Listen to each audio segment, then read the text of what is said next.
How sweet is this? Oh man, it is it's the greatest feeling in the world. Being on top of the mountain, being being here with the guys that we did it with the coaches we did it with, through all the adversity.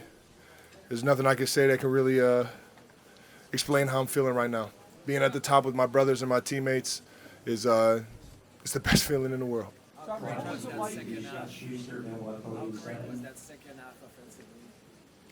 It felt pretty good. Obviously, there were a few plays probably looking at it that we want back, but we were rolling as an offense. We went into that halftime and came out with a different mentality and a lot of confidence. Travis, what did you say to your brother in the hug with the confetti? There's nothing you can really say to a loved one in a situation like that.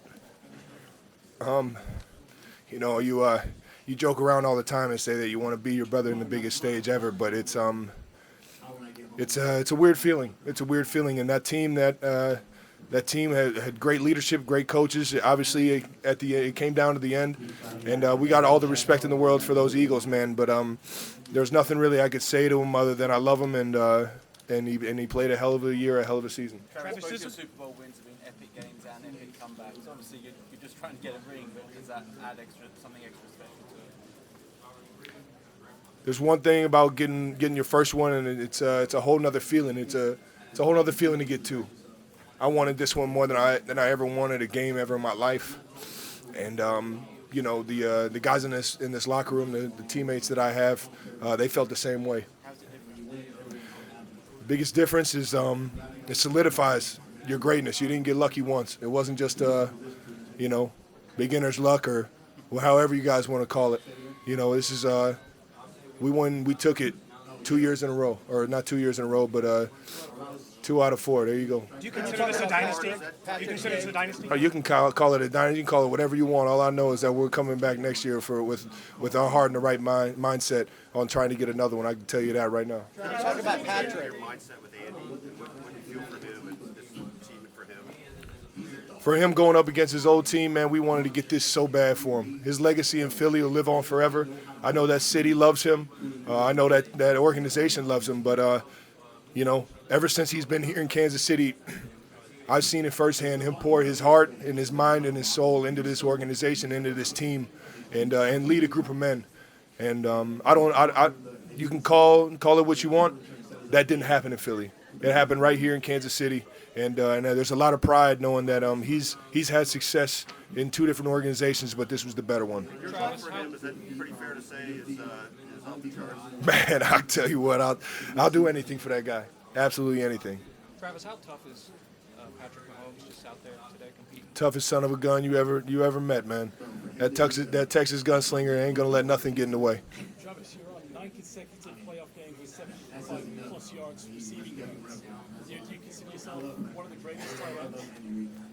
I consider myself a very valuable weapon to the Kansas City Chiefs, and I put a lot of pride and a lot of honor making those plays for this organization and my teammates, man. Can you talk about the defense, the job that they did, especially Bolton coming up with that scoop and score? It is that's what really kept us in this game and propelled us and gave us a chance as an offense to be able to go out there in the second half and perform. Our defense, Coach Spags and Frank Clark, Chris Jones, Bolton, you name it, man. The guys played their tail off. That rookie secondary, all the young guys that we had stepped up big when we needed it most, and strained to finish when we needed it most. And that's what you saw out there was a lot of guys playing for each other. Travis, what about things you said at halftime? You guys go into only 7 points on offense in the first half, and then 24 points. Let's go be ourselves. Let's go out there and be ourselves. Play with a little more fire. That was essentially the end of the discussion right there. It was just play with more fire for the guy next to you. It's never a battle of want. Everybody wants it, man. It's the ones that can bring that energy and bring the focus to be able to finish, and that's what you saw out of us today. Was that Andy when you saying that? It was everybody. Everybody was in on that. What about his demeanor?